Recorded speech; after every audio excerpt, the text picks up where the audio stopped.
আসসালামু আলাইকুম। আজ আমি রান্না করব মিষ্টি কুমড়া দিয়ে চিংড়ি মাছ। সেজন্য আমি মিষ্টি কুমড়াকে ছোট ছোট টুকরো করে কেটে নিয়েছি এবং চিংড়ি মাছটাকে সুন্দর করে খোসা ছাড়িয়ে ধুয়ে পরিষ্কার করে নিয়েছি।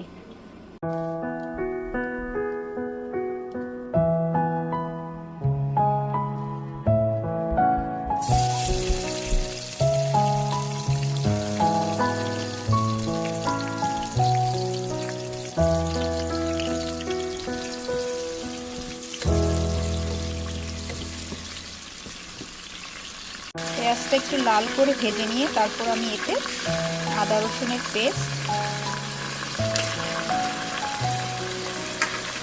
আর হলুদ, মরিচ, জিরা আর রাঁধুনি মাংসের মশলা গুঁড়া দিয়ে দিচ্ছি।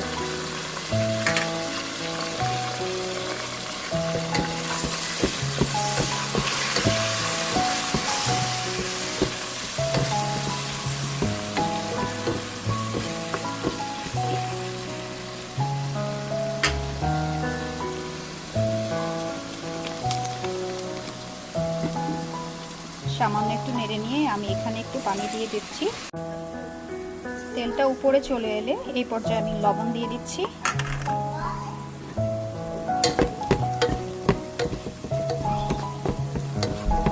তারপর ধুয়ে রাখা চিংড়ি মাছগুলো দিয়ে দিচ্ছি।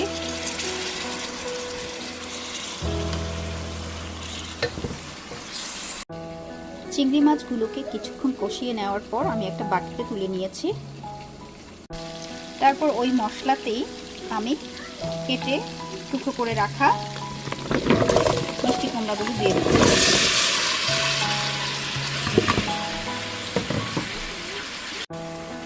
এরপর মিষ্টি কুমড়াগুলোকে একটু নেড়ে সেটা ঢাকনা দিয়ে ঢেকে দিচ্ছি। এই পর্যায়ে চুলার আঁচটাকে লো করে দিতে হবে, কারণ আমি এখানে কোনো পানি ব্যবহার করব না। দেখতে পাচ্ছেন মিষ্টি কুমড়ো থেকে কিছুটা পানি উঠে আসছে।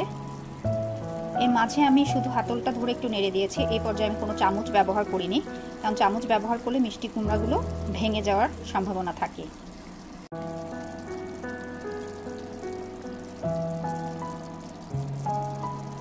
আমার মিষ্টি কুমড়াগুলো নরম হয়ে গেছে।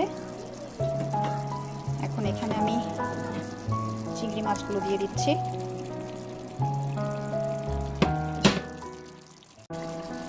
এই পর্যায়ে আমি আর কোনো ঢাকনা দিয়ে ঢাকবো না। এখন আমি কয়েকটা কাঁচা মরিচ আর ধনিয়া পাতা দিয়ে দিচ্ছি।